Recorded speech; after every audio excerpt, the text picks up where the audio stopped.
Hey, Joe, here we are in the rain, huh? Yeah, it's nice to have some rain, believe it or not. It's been dry here. It has been, that's true. It just happened to be the day I showed up with a camera, though it was raining like heck. Right now, the air feels like sweat. Yeah. I don't know, what is it, about 85 degrees maybe? And my camera is dripping. Everything here is wet. Anyhow, I'm under an umbrella. This here is Joe's farm. Oh my God, I mean, there's so much happening here. I see these circles over there in the distance and stuff. My goodness, oh, you got a cat over there even working, huh? Mm-hmm. Holy smoke. That's not my bulldozer. No, I didn't figure. Yeah. I imagine you got a guy working with it, huh? Yeah. Oh man, this is, oh, look at all these pineapples. This is incredible, Joe. You really made progress. I got to see this. Holy smoke. What's all the wire going to be for? Is that... shade cages to protect the trees from wind and rose beetles. Rose beetles. Yeah, we got rose beetles. Well, next time you get BEI has a sale on those pathway solar lights. Oh yeah. They'll go like $1 or $1.50 a piece over there. Yeah. And I've found that they'll usually manage to work for a couple of years before they burn out. Yeah. Yeah, just one on the top of every tree is enough. I tried string lights, like Christmas lights. Didn't do a darn thing. Maybe not bright enough. I don't know. The Christmas lights, I'm using tubes with LED that are working, but I'm finding that a single pathway light tied to the top of the tree seems to work almost as well. Like shining down towards the ground? I just, up and put it up high in the tree, and it's just sitting there, just tied on with a shoelace. All right. It's doing all right. I mean, it's not like 100%, but I got a question. That looks like some kind of a papaya relative. Oh, yeah. Yeah, what this is it? It's called the Broadleaf Papaya, and it's got the purple stems. Oh. Look at the flowering on this. Yeah, well, let's see. Wow. Oh man, candy striped flowers. Yeah, it's not a bad tasting papaya. It's very ornamental. Yeah, the ornamental. This one I'm gonna have to stake it because it decided to lean, and now it's about to rot and die. Yeah. But it's a good large papaya, nice unique flavor to it. It comes from Australia. I've never seen one of those. These are the dwarf coconuts here, which will someday dominate this space we're standing. They're doing all right. The Samoans? Their lineage is a mystery to me. Okay. There's some that have like an orange color to the stems, and some that are kind of golden. Some are green. Yeah.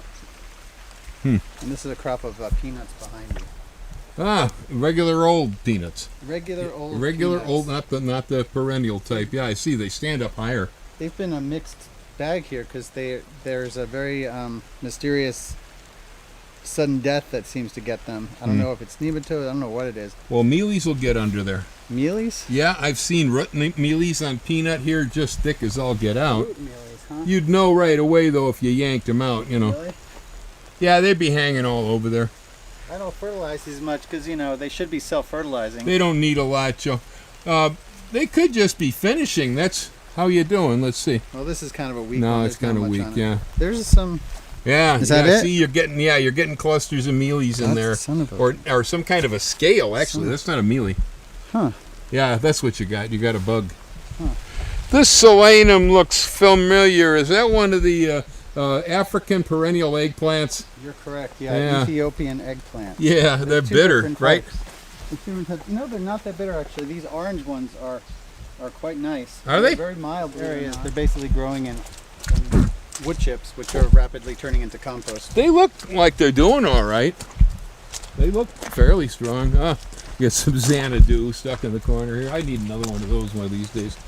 I'm always on the hunt for full sun ground cover type plants. Don't have a lot of shade. Anything, yeah. The philodendrons all want shade for the most part. Mostly. This is a real interest. These two vines here are very interesting. You'll know a little bit about them. So, do you recognize that? Well, it almost looked like the Sacha Inchi. Yeah, you're correct. This is a different species of Pluconetia. This Sacha Inchi comes from Peru, I believe, Amazon area. Yeah. This comes from India. Oh, wow. And you can actually eat these raw. The pod and all, huh? When it's green, before it's toughened up. There's a vegetable. And you can eat the leaves, which I found a little strange because it's a Euphorbia family. Ooh, that's weird. But I've eaten them, and I felt no ill effects. No ill effects, no latex, huh? Yeah, and this one over here is Pluconetia from Africa. Oh, I'll be darned. It's just starting to Oh, I see the bloom. Yeah, flower. yeah. It flowers looks the same thing like the Sachayichi. So the continental drift separated this 3 different directions then at least, huh? Indeed, quite the spread. Wow, that's neat. This one makes they say a much larger version of Sachayichi, bigger fruit, maybe slightly less edible. Yeah. Is that the Namwa over here? Still? Dwarf Namwa. Yeah. Yeah. I got a bit of a Taro Collection here going. I see that. Different A varieties. few kinds, huh? Many different types. I just learned the names. People keep giving them to me. That's the hard part, is just the names. Yeah. They're so specific. Yeah. I mean, you know, they describe the stem length, stem color, size of leaf, Yeah. whether it's got too many oxalates or not, and then again. Here's your lilikoi slowly taking over this fence. Oh, good. Started fruiting the second it went in the ground right They away. do. These things are crazy. It's an amazing lilikoi. I see. Oh, it's a very good one. It's the best one I found yet, personally. I agree. There's actually no reason for any other lilikoi on earth. You know what? I won't argue with that. Yeah. It's a darn good lilikoi all around. Yep. And it pollinates like crazy, so Yeah, everybody's no need to worry. No, everyone's saying, "Oh, the bees don't like my lilikois this year," but this one. I don't think. I think it's the damn near part than a carpet. I mean, it just sets. I know, right? Yeah. Oh, I see all kind of fruit trees starting over here now. Yeah. Wow, you really have been working on this. Holy smoke! I'm at the point now where we've planted hundreds of trees, and now I have space in between, so I'm doing a lot of non-edible stuff. Uh-huh. We got tons of coleus. I just threw cosmos and zinnias everywhere. We got pigeon peas everywhere. I'm trying this as a great fast shade creator. Tithonia. Oh, that's Tithonia. Yep, Yeah. Mexican sunflower. Yeah, Mexican sunflowers, sure. Yeah, it's a great chop and drop because it grows so fast, and you take a stick and poke it in the ground, and You know, I was in love with that plant back in the Midwest. We used to raise these. It was my mother's favorite summer sunflowers, Yeah.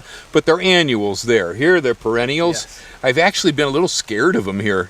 I've heard that from other people because they've seen what they turn into. If Yeah, you they don't prune do. them, they become monsters. It's a problem because I don't know if they're running underground or how they're doing it, though. That's the only question. Or if it's maybe the They stem fall. pegging. Yeah. They fall and root. Okay, well, that's So not so bad. If you stay on top of it, it's an amazing resource because it Yeah. mines, I believe it's a phosphorus it's able to get from the soil, and we're low on phosphorus. That's a hard here. one. We're not actually low on it. It locks. It's locked, yeah. Yeah, that's what it is. So in theory, this drops a more bioavailable phosphorus on the top of the soil. I see phosphorus deficiencies here in my plants. It's not uncommon. Oh yeah.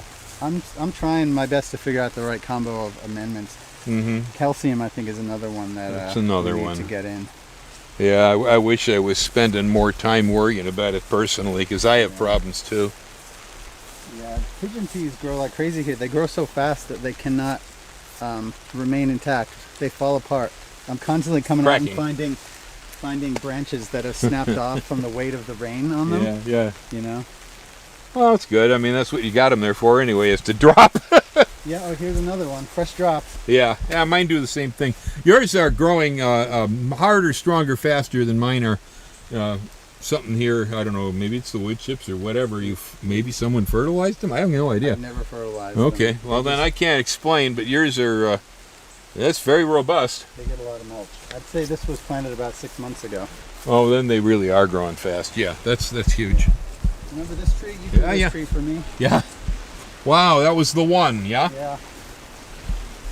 That's the one. I don't remember, though. It was a Nona what? Anona cacans. Pecan, okay. Yeah. Yeah, it was the only... about this tree because it's so top heavy. Yeah, it is. That when the Hurricane Douglas was threatening us, I was ready to kiss this tree goodbye. But they tell me, my friends from Brazil tell me that this is what it does in the wild. It's a rocket ship to a certain height. It'll take about 3 years to get to a very tall height, and all the while remaining pretty skinny down below. And then once it hits that target height, it will start to get a bark on it and fatten up and get sturdy. So if I can, I hope it gets there soon. If you soon. can just get it there. Get it there before a windstorm comes and knocks it over. Well, we'll see, man. Yeah. That's tough. Wow. It really does. It's like growing like a Rollinia. Yeah. Yeah. We're loaded with bananas right now. Good. That was the first thing we planted here was that clump of bananas, and now we're getting like a rack every other week. Which one is that? There's an apple on one end and Nama on the other. I'm starting to see bunchy on some of the other types of bananas that I planted, but these two varieties seem strong enough to withstand. It's something like that. I don't know what it is. You know, the Numwa's new for me. You brought me a start, but the apple is the only one I got on my place that has been reliable as far as holding up. Yeah. Williams, for instance, is getting root weevils. Yeah. Like corn weevils, bad. And it falls over. You know, the apple doesn't do it. It's pretty strong. I had a little problem with, I think it's fusarium on the Namwa. I think that's why the one I gave you died. Yes. Well, it didn't die. It didn't? No. I kept pecking at it till I got all the fusarium out of it, and it finally resprouted with a decent sucker off the corm. Well, that's good. And grew into another plant, yeah. The fusarium doesn't seem to be able to wipe them out. Just sometimes we'll get a stem that gets real big and it's ready to flower, and then it just rots kicks off, the dies. bucket. Yeah, I've seen that. But the rest of the clump is fine. Yeah, maybe, you know, sometimes maybe I should get more worried about stuff like that, but I just kind of go, Yeah. You know, for the most part, things keep going. One thing I notice here, Joe, that I'm impressed with, and I guess you full know well that you need to cover this ground, but Yes. since you are working with so many ornamentals and other non-food plants here, all the time from folks, when I'm selling plants, I'm walking by and I'm going, oh, well, here's marigolds, and there's cosmos, here's some Hoya, you know, and they're, no, we're planting food forest, you know. It's like this exclusive idea that nothing but food belongs in gardens, and the truth is, these flowers draw the pollinators in here, you know, they create nectar sources, they do so many other functions. Yeah, I've come through that phase where I only wanted to plant edible stuff. Yeah. But like I was telling you, I've planted so many trees and there's so much space in between, and it needs to be filled. Why not fill it with something beautiful? You got to fill the gills. Like. Yeah. You know, I'm learning very rapidly, learning about all the wonderful ornamental tropicals. You're in that Hawaii. We have. It blows my mind. I'm having more fun with that right now. I've sort of forgotten about fruit for a while, and I'm just like, oh, I got to plant. Yeah. The caladiums I got caladiums all over the place. They're really fun. Those are good, There's all kinds of ground covers, Alternithera and Iracine, amazing ground covers, all different types. Iracine is pretty neat. It's a bloodleaf. I like that one too. There's a lot of different ones. I keep finding them. So many different variations. Yeah, it's a cool thing, man. When you start to get into all of the plants instead of trying to be exclusive, you almost actually need it when you're going to develop a good mycorrhizae and a relationship beneath the soil. You need roots in the ground. Yep, and you need different types. Yeah. Too, you know, different this types. Over here, we're using a lot of the Bella, the edible hibiscus. Are you growing any of this, Bill? This is a wonderful plant. Which one? This one here? This. No, I haven't grown that one. There's all different types. This is the one they eat the leaf. They eat the leaf. Oh, yes. okay. I did have it in the nursery. It's gone now. I sold them. This is the red stem variety. Then there's the green is the most common. And then there's one we have that has a curly leaf, very skinny curly leaf. Yeah, this isn't the one that's in the Euphorbiaceae. Then No. this is in the hibiscus group. That's right. Yes. It's in the rose family. That's Not much cool. of a flower to it. It's just a pretty leaf and edible. Yeah. This is our water runoff catchment system over Hey, here. I see your puddle down there. And there's a little water kind of sits at the end of the path here and then drains down, and when this overflows it goes into that pipe over there, comes out the other side. You see all the construction over there, those are my guys. They're extending my rock wall all the way to the corner there. Wow. These are all Patangatuba, Eugenia Soloi. Just starting to make a little fruit. This is going to fuse into a hedge. But even the sweet potato didn't want to grow here. The soil was so bad. Oh man. Because the bulldozer just took out. This is major subsoil. Sure, Deep it's been subsoil. scraped away. No topsoil. So that's why whenever we harvest bananas, we like throw all the stems down. We're throwing mulch. We're getting anything to grow. Anything that will grow down there can grow. For now, it's kind of a mess. That's what I'm saying. It's looking real fertile now. It looks fairly good, Joe. It's still bad. It's still real bad. But certain spots are okay where I've put compost. Well, I tried to plant selic palms. You could see. Oh yeah, I see them. Yeah. About half of the ones I planted just died. Oh, that's bad. But keep trying. Huh. Keep trying. The Crotalaria keeps popping up. That's another one of my favorite weeds that I just let it go if it wants to grow. The Desmodium and the Crotalaria have free reign wherever they go. The yellow flower one right here. Not the mimosa. That's banned. And this Oh man, you got a stinkhorn. Oh, are you kidding me? We have so much stinkhorn. There are some areas of the garden where you walk around and the perfume of oh my God. stinkhorn. Stinkhorns. It's too bad we don't have any really good mushrooms in Hawaii. The stinkhorns don't impress me as food. Well, you could get the oysters and all that to naturalize. That's it. Yeah, that's why I keep messing around with trying to bring in spawns. I'm trying to get this whole area covered in the perennial peanut, which requires a lot of weeding. I have one worker who's a full-time weeder. That's all he does, huh? Well, it looks like it, because I'll tell you what, I can't get a cover of perennial peanut that looks like that. Somebody's working.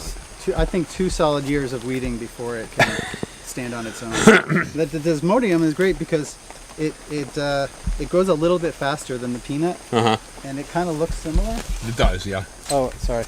This is Tamarillo. The tomato here is not yours. It's gonna be fruiting soon. So I'll give you seeds of this one because it comes from my friend in California who I tasted fruit of the mother of this tree, and it was a A+. Rollinia? This area 2 years ago, before we started all this, we made a huge log pile from all the trees that were cut down here. See, this is all second growth. Those trees were coppiced, and now they're regrowing. Oh my God! But the original trees were as big as those back there. Yeah. And we piled them all here, and now the wood is almost completely rotten. But while that pile was at its peak, I was dumping buckets of stuff from my kitchen here. And that's where this Rollinia came from, the jackfruit. That avocado over there, every single one volunteered. Kitchen garbage, huh? Volunteered for my, And you know what? This Rollinia is by far the healthiest plant on this entire These are all Annoni in here, and you say these are Ilama? Ilama, yeah, there's some many different types of Annonas here. Yeah, I think the only weird one I still got laying around yet, I still got a few Keppel. Oh look, it's flowering. Wow, yeah. The flowers are purple.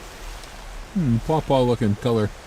Yeah. And the fruit is very purple too, and the leaves, and there's a lot of purple in this plant.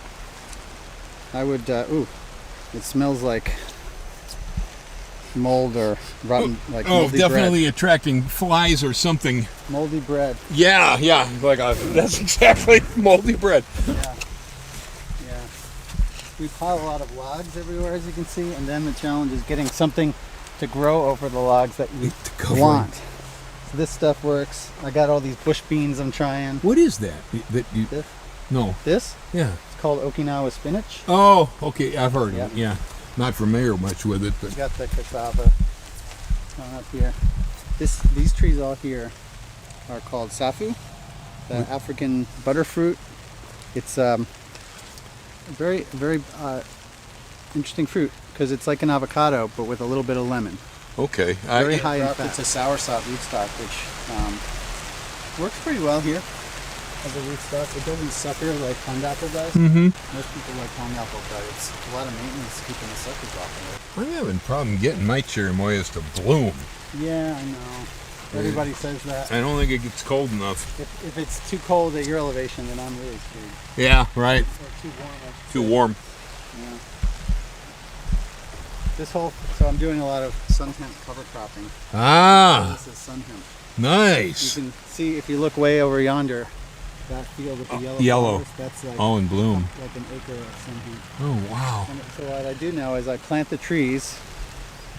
As you can see, there's I see them. Yeah. Adamoya right here. And then weed everything, get it nice and bare, throw this down, and then this will grow up to be 10 feet high. And when we chop it, after about 4 months, it'll just be an amazing amount of mulch and nutrients. Yeah. Good plan, Joe. Yeah. Good plan. It even creates some shade for the seedlings too, which is nice. Exactly. Very nice. I've got some in here. Well, you can't even see them anymore. But there's some very young plants. Way down. It's Annona salzmanii. I see it. Very rare and valuable Annona that I am very grateful for all the shade it's about to get. I'd say if cherimoya is a 10 out of 10, I give Adamoyas an 8.5. Very good.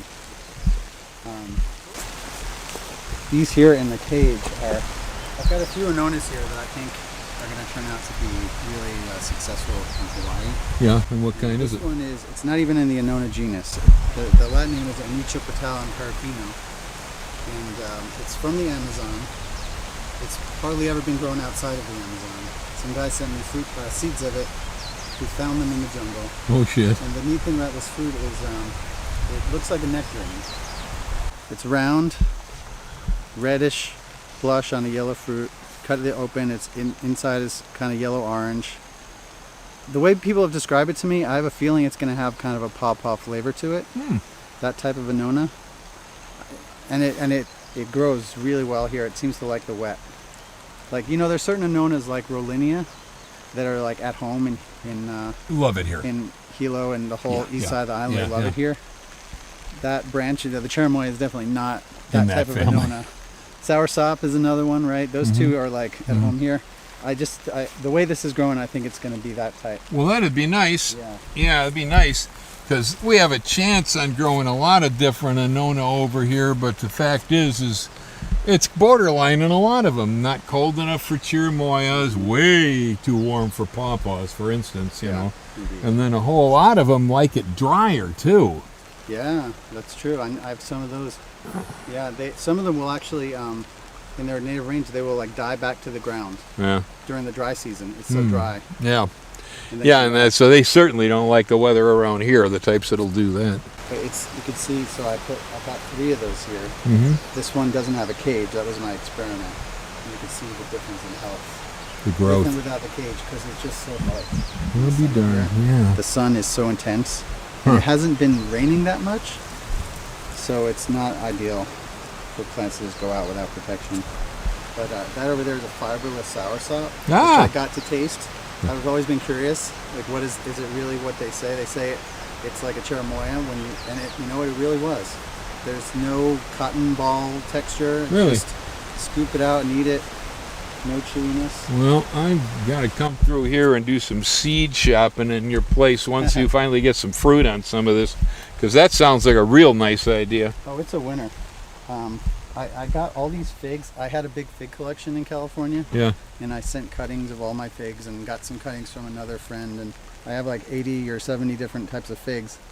And I kind of neglected them in my nursery. And finally one day I'm like, I'm just going to throw all the figs in the ground here and see if any one of them can make a fruit in this weather. Oh, well, they'll grow.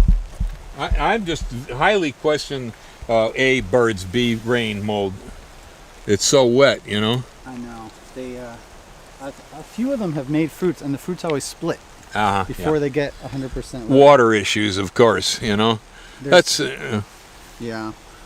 I had too much trouble with birds and mold in California. We got here, and I heard people talking about figs, and I went, "All right, mind." You should, if you could put like a roof over their head during the ripening period, maybe. Yeah, I'm not into space station gardening, though. No, me neither. Yeah, it's like you may just take a nail gun and fire a 20 penny through your foot into a log if you want to grow figs, is what I say. Some of these plants here sort of tell the story of the soil. I see that, yeah. The kabocha squash or the Godzilla squash is not taking over the world. I planted this, I don't know, 4 months ago. But then that one over there found something. I see that. Found some compost probably that I threw on the llama. Yeah. This is what happens if I don't fertilize things. Yeah. This is what everything will be like that, sad and yellow. I get that question from people. Why doesn't my whatchamacallit grow? Yeah. Did you fertilize it? I'll say. You have to fertilize. Yes. I mean, in an ideal world, they'll take care of themselves, and they will when they get to a certain age. Well, some things do. In the beginning, it's not going to happen. Yeah, but I mean, some things do, like that pigeon pea over there. That does not need you to fertilize it. But you know what? Even the pigeon peas I found. I had some pigeon peas struggling, and I started, when I plant them, just throw a little chicken manure in the hole. Yeah. That gets them going. Sure. And then they never need it again. You know, it's kind of like that with a lot of plants here. Once their root systems get well spread, you know. Sometimes the pigeon peas, this one was planted at the same time as all of these. And it's not happy. Not happy. There's your Mayo giant cylindrocarpa, the Australian pawpaw. Oh yeah? You know what's funny about that what plant? That looks like? It looks like a jaboticaba. No lie. Doesn't it? Yeah. Boy, it don't look like an Annona. It does not. When I had it in a pot, I used to occasionally get confused and put it with the Jaboticaba. Well, considering it's a from Australia, it may like it drier. Who knows? There's a big fruiting tree of it at Fruit and Spice Park in Miami. That's a little wet down there. Yeah. 60 inches maybe. This is an interesting Annona. It's Annona globiflora. You can tell why they call it that if you look at the flowers. Flowers. They look like little globes, right? I'll be darned. Yeah. It kind of looks like a cherimoya with different shaped leaves, or a sugar apple. You sure went over the top on Annonas, I'll tell you that. Oh, yeah, I love Annonas. I see that. Yeah, this is Sankoya, another Annona, that makes a fruit that looks kind of like a Rollinia that crossed with a durian. Oh. It's got big spikes all over it, and the inside is yellow. This is another one of those hand pollination arts that you have to master with this tree, because it flowers at night, and you have to go out and pollinate it in the middle of the night. Oh my goodness! By hand, because we don't have the beetle. This is for that's a job for an insomniac. Yeah. What the heck's this? This is, oh man, I gotta figure out what fertilizer this is lacking. But this is Diospyros cauliflora, so it's a persimmon. Oh wow! It's a persimmon family from Southeast Asia, and cauliflora, another coliferous plant. So it's like, imagine the trunk covered in persimmons like a Jaboticaba. Darn! Wow, that's crazy. And it's dioecious. That's why I planted 3 in one hole. You see where I'm starting to use the guinea grass as a mulch resource. See all that guinea grass? Yeah, yeah. Every once in a while we'll come through with a sickle and just cut it and throw it down. It makes an amazing. I see that. Well, it's got so much silica in it that it won't break down. Well, they truly are figs. Yeah. Good luck. Thank you. Yes. Quite a collection of them you got. Yeah. Well, around here with that many figs, Joe, you're set if you're the guy who wants to sell the cuttings, because I know there's people around here that just think growing figs is the cat's meow. Look at this. Hibiscus going feral on me. You know what? That's a good business plan, actually. Yeah. You know what they sell these fig cuttings for? Yeah, probably $120 a piece, right? Some of the coveted varieties go for, you're not exaggerating, $100 a cutting. I know that. Yeah. You told me. Yeah. Yeah, and I kind of gagged, because being in the nursery business for so many years, Joe, I understand scarcity and stuff, but when they start to do that, almost all the nursery business historically has run on a 40 gross. That's how we do business. Yeah. You get something in and you mark it up 40%, that covers your costs, you sell it. When they start pulling stuff like $100 fig cuttings, Yeah. those guys aren't in the same business. No. They're in some other business, and it's not one I want anything to do with. But that price doesn't last, because the scarcity rapidly goes down, you know. Yeah, well, you get 2 or 3 seasons of that price. This is what you have to do to get the peanut established. Weed and weed and weed. Yeah, and then the amount you got out here, that's very impressive. Yeah. Got some okra going inside the... Oh my goodness, yeah, looks good actually. Not a bad okra crop These there. are peanut butter fruits, also hiding in that. Vengeance. I'm trying to get a windbreak of this Tithonia to come up to protect all the baby plants over here. So looking at over here is a windbreak that we're trying to get going. There's 2 rows. This front row is Genitum genemon. Have you ever heard of that one? No. You wouldn't know from looking at it, but it is a what's the word? Angiosperm is like flowering plants, and then what's the other type? The conifer type. Monocats, dicots, gymnosperm. Gymnosperm. Yeah. That's the word. Yeah. So it's with ginkgos and pines, huh? It's a gymnosperm, and but it doesn't look like one. Huh. From Southeast Asia. Yeah. And these are in the front here, Asian Garcinias. All types of Asian Garcinias. Wow. And in that field out there in all the grass, there are a few hundred ice cream beans that we mostly direct seeded, because I needed some tall trees, you know, for shade. Good plan. For various reasons. A lot of them will probably get removed because they're planted like 10 feet apart, and we will starve it of light. Those are pretty cute, Joe, in the distance. What's with all the circles? Well, I had a young lady working here for a couple of weeks, and I asked her to mulch those coconuts over there and to sow some wildflower seeds, and she got creative and made those concentric circles with the magnet compost. Yeah. So it looks pretty cool from over here. For a little while till it grows out. It's cute. The seeds actually never came up, so it's just gonna look like that. Yeah, these these are Dubai back here, and with the big fat leaves back there. Big fat leaves, yeah. That was intended to be a windbreak until I was told by a guy who lives in Asia and grows Dubai trees that they're not good windbreak trees because they're prone to toppling over in the wind. This is Garcinia. What sort? This is Garcinia Forbesii. It makes a little red fruit that kind of looks like a mangosteen. A teeny mangosteen. A little smaller than a mangosteen, yeah. And then these trees along the road and on that side too are peely nut, which I planted about 25 of them because they're dioecious. And another crop that has great potential as a commercial crop in Hawaii. That's what they keep saying. They're over at the repository, USDA here. This grass, Bill? Yes, they do. California grass? It sucks. That's the worst. Yeah, it's terrible. And then this stupid bindweed. We put a very thick layer of wood chips here, which works for a period of time if you maintain it. But this grass wants to it just laughs. Go right over the top. It'll go over the top of roofing. It'll colonize roofing panels and weed mat and anything. I've seen entire citrus trees under it, gone. It covers whole fence lines. That's what pulled my fences down and turned them into ghosts. Yeah. It'll go right up over the top of a fence and just bury it.